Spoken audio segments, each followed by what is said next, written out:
pour cette première étape, nous allons chercher la photo qui va nous servir de modèle pour la réalisation de l'exercice.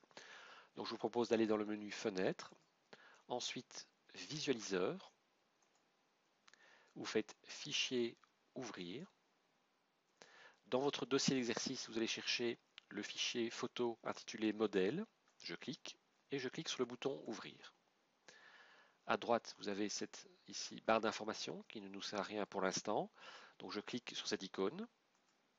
Éventuellement, je peux cliquer sur la flèche et cliquer sur Adapter à la vue. Et donc, comme je disais, cette photo, plus exactement cette représentation en 3D, va nous servir de modèle tout au long de l'exercice. Alors, pour ce deuxième exercice, je vais vous proposer donc de créer les murs, celui-ci, de gauche, de droite, ainsi que le sol. Donc je réduis cette fenêtre. Éventuellement, si vous avez un deuxième écran, vous pouvez très bien déplacer ceci sur votre deuxième écran. Libre à vous. Donc en tout cas, moi, je réduis provisoirement. Et donc, je vais cliquer sur Cube pour créer nos murs. Avant de modifier les dimensions de ce cube, nous avons tout intérêt à voir si nous travaillons bien dans centimètres.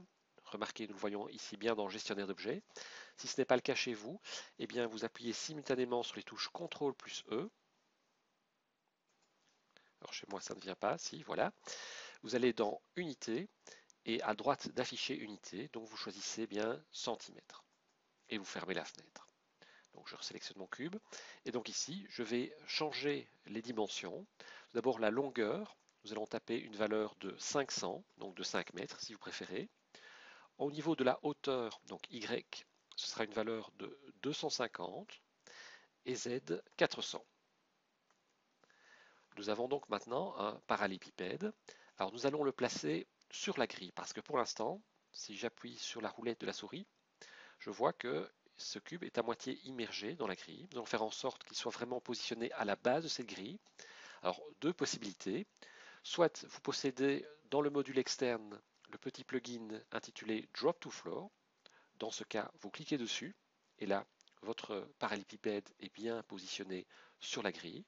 Si vous n'avez pas ce plugin, je pense que sur le site, vous trouverez un petit tutoriel qui vous explique comment l'insérer. Mais malgré tout, si vous n'avez pas ce plugin, vous avez une deuxième possibilité. Donc moi, j'appuie sur la touche CTRL et la touche Z pour revenir en arrière. J'observe simplement que la hauteur de mon cube est de 250 cm, ce qui signifie que la moitié est forcément immergée en dessous de la grille. Donc ce que je vais faire, simplement, je vais remonter la grille de 125, c'est-à-dire la moitié de 250. Donc ici, au niveau de Y, je tape 125, j'appuie sur Enter et j'arrive au même résultat. Je vais subdiviser mon objet en sous-polygones. Donc je vais ici dans Cube. Là, nous avons modifié la taille, mais là, c'est au niveau des segments que nous devons travailler. Nous allons ici taper une valeur de 2 sur segment X. Vous voyez ici que nous avons sur l'axe des X bien deux parties différentes. Au niveau du Y, je pourrais modifier, c'est dans le sens de la hauteur, vous voyez, comme ceci. Mais là, je laisse à 1. Et enfin, au niveau de Z, là, je vais placer 5 segments. J'appuie sur Enter. Et donc, j'observe ici que mes 5 segments sont bien positionnés dans le sens de la profondeur, donc vous voyez de la flèche Z ici, qui va donc vers le fond. Alors maintenant, je veux travailler sur certaines parties de l'objet et pas sur son entièreté. Dans ce cas, je n'ai pas le choix, je dois le convertir. Donc soit vous cliquez sur cette icône-ci, soit vous appuyez sur la touche C de votre clavier. Donc vous voyez, l'icône n'est plus allumée. Cela signifie donc que l'objet est bien converti. Là, je vais passer en mode de sélection polygonale, en cliquant ici sur Polygone. Ensuite, je vais sélectionner uniquement les polygones qui apparaissent sur la vue et pas à l'arrière. Alors pour ce faire, je vais appuyer sur la touche 9 du pavé numérique du clavier, donc touche 9. Là, je suis dans le mode de sélection pinceau. Attention, ici, limiter aux éléments visibles doit bien être coché. Donc vérifiez bien que ce soit bien coché. Et puis là, il suffit de passer, en appuyant sur le bouton gauche de la souris, vous passez partout, sur tous les polygones qui sont sélectionnés, comme ceci, en laissant bien le doigt appuyé sur le bouton gauche de la souris. Je relâche le tout.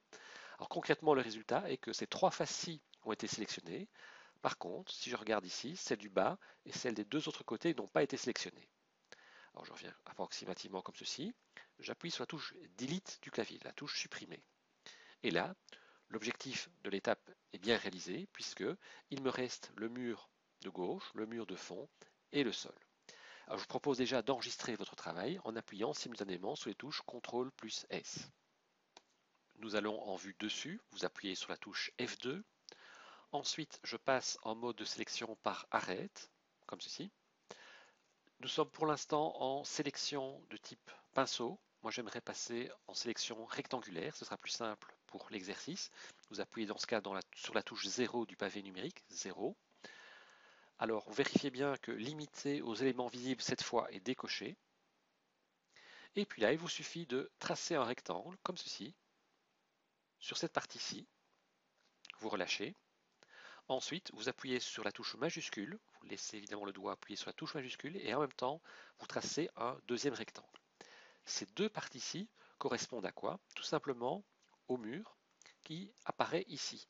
Sauf que pour l'instant, il est au milieu, donc nous allons devoir le déplacer et surtout modifier ses dimensions, son échelle. Alors, d'abord pour son échelle, vous appuyez sur la touche T du clavier, touche T. Vous vous positionnez sur le petit carré bleu qui devient blanc. Quand vous êtes dessus, vous cliquez, faites un clic gauche, vous ne lâchez pas le bouton gauche de la souris.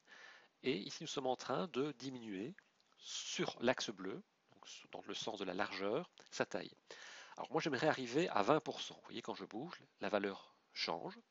Pour arriver vraiment à 20% pile, vous laissez absolument le doigt appuyé sur le bouton gauche de la souris, vous appuyez sur la touche majuscule en même temps, et puis là, vous voyez directement, nous allons de 10% en 10%, et donc lorsque je suis arrivé à 20%, comme ceci, je peux tout lâcher. Je vais maintenant encadrer la deuxième partie, le deuxième rectangle du bas, donc je sélectionne comme ceci, oups, CTRL Z, j'ai fait une petite erreur, donc je me remets ici en rectangle de sélection en appuyant sur la touche 0, et puis je trace cette fois-ci donc ce rectangle-ci, et je vais devoir ici le positionner plus sur cet endroit-ci. Alors pour être précis, ce que vous allez faire, eh bien vous allez dans Position, vous tapez une valeur en Z de moins 122,5. J'appuie sur Enter. Et là, il est correctement positionné. Vous procédez de la même façon pour le deuxième rectangle, comme ceci, vous l'encadrez, et ensuite vous allez sur Z et vous tapez une valeur de moins 57,5, vous appuyez sur Enter.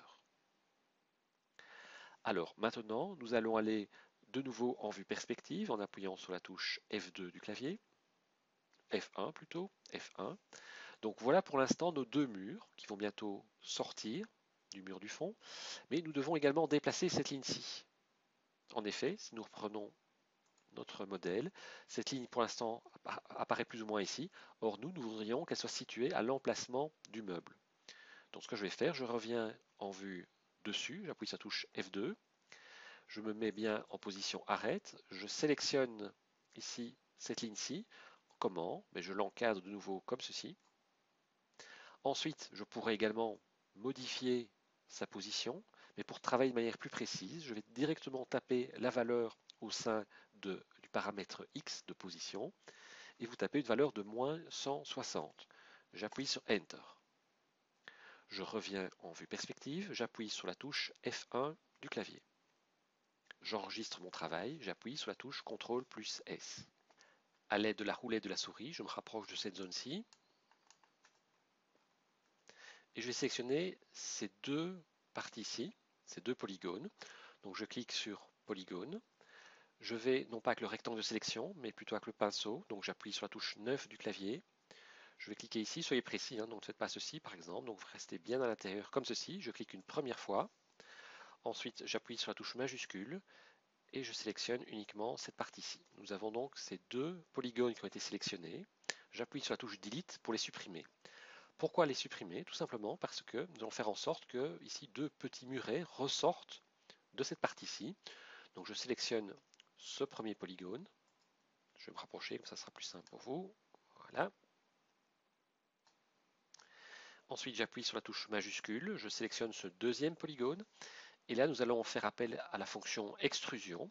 Donc vous appuyez sur la touche D de votre clavier, touche D. Et là, il suffit simplement d'appuyer sur le bouton gauche de la souris, mais ne pas lâcher le bouton gauche de la souris. Quand vous allez vers la droite, vous voyez que le mur ressort. Nous allons plutôt aller vers la gauche avec la souris. Et puis là, nous aimerions être vraiment très précis et arriver ici, à cet endroit-ci. Alors, je sais, moi, qu'il y a 90 cm, donc vous relâchez peu importe où. Et là, vous tapez simplement la valeur décalage à moins 90. vous appuyez sur Enter. Petit détail, mais qui aura son importance vers la fin de l'exercice, lorsque notre scène sera très chargée. En effet, vaut mieux éviter de surcharger cette scène par des polygones, des points ou des arêtes inutiles. Nous allons donc diminuer le nombre de points, vous allez comprendre. Tout d'abord, ici, je passe en mode point. Je vais en mode de sélection par pinceau en appuyant sur la touche 9 du clavier. Et puis ici, je vais décocher limiter aux éléments visibles. Et là, lorsque j'ai passé sur ces 4 points-ci, 1, 2, 3, 4, je m'aperçois en fait qu'il n'y a pas 4 points, comme on pourrait le croire, mais 8 points. C'est en fait l'extrusion. En tirant notre mur, nous avons tiré 2 points qui sont venus s'ajouter avec les 2 autres. Ceci signifie que nous avons ici 4 points et 4 points ici. C'est d'ailleurs confirmé par les statistiques, vous voyez, 0.8. Et là, nous allons optimiser en faisant un clic droit et en cliquant sur Optimiser. Alors, en apparence, rien n'a changé, si ce n'est qu'ici que la sélection renseigne qu'il n'y a plus que 4 points au lieu de 8. Je vais dézoomer et m'apercevoir, en me positionnant à l'aide de la roulette de la souris, que nous avons ici des points qui ne servent plus à rien. C'est dû tout à l'heure à la suppression des murs. Donc ce que je vais faire, je pourrais utiliser le rectangle de sélection en appuyant sur la touche 0, en procédant de cette façon, mais vous voyez que je vais avoir des problèmes. Je risque de sélectionner quelque chose qui se trouve ici sur le mur. Alors vous avez une autre possibilité. Quand je clique ici dans le coin inférieur droit du rectangle de sélection, je laisse le doigt appuyé et choisis par exemple le lasso. Je choisis le lasso et là c'est moi qui vais entourer les points qui m'intéressent, comme ceci. Je relâche, ils sont sélectionnés, j'appuie sur la touche Delete du clavier. Alors je me positionne correctement, j'appuie sur la touche H pour bien centrer ma construction en plein milieu de la vue et je poursuis l'exercice. Si j'observe le modèle de départ, je m'aperçois que les arêtes, par exemple ici au niveau de la planche, ne sont pas parfaitement effilées. Vous avez une sorte de zone de transition entre la face qui se trouve ici, le polygone, et le polygone qui se trouve là. Donc c'est un côté un petit peu arrondi. Même chose pour ici la table de travail, et ainsi de suite. D'ailleurs, si vous observez l'arête qui se situe entre les deux murs, je vais un peu zoomer, et nous voyons que cette arête est bien marquée parce que justement, nous avons fait en sorte d'arrondir un petit peu cette partie de transition entre les deux murs. Alors, je me remets ici dans Adapter à la vue, je réduis, et donc nous allons procéder de la même façon, en tout cas, nous allons faire en sorte d'arrondir ces arêtes. Alors, pas n'importe quelle arête.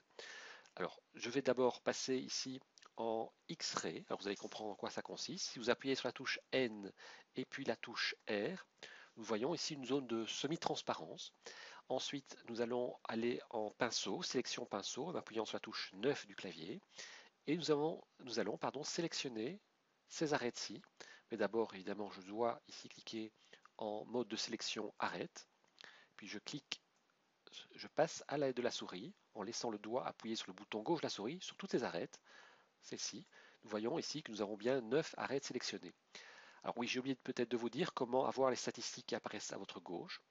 Eh bien, il faut aller dans Options, ensuite Configurer, vous cliquez sur Affichage frontal, et là vous devez cocher les 3 cases, point sélectionné, arête sélectionnée et polygone sélectionné. De cette manière, vous verrez bien si vous suivez exactement mes indications au niveau des sélections d'arêtes, de points ou de polygones. Donc je reviens avec ces 9 arêtes qui ont été sélectionnées, et là on fait un clic droit, et on va aller dans Biseauter, comme ceci, biseauter. Alors là, le biseau de 5 est beaucoup trop prononcé.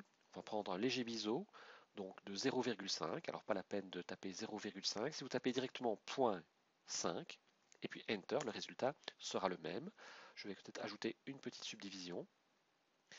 Ensuite, je reviens ici en mode d'affichage normal en appuyant à nouveau sur la touche N et puis sur la touche R pour revenir en affichage normal. Là, nous voyons qu'il y a une sorte de dégradé que nous pouvons enlever. En fait, vous allez dans le gestionnaire d'objets, vous cliquez sur lissage propriété, vous le sélectionnez et vous appuyez sur la touche Delete du clavier. Il disparaît. Voilà qui est revenu donc à la normale.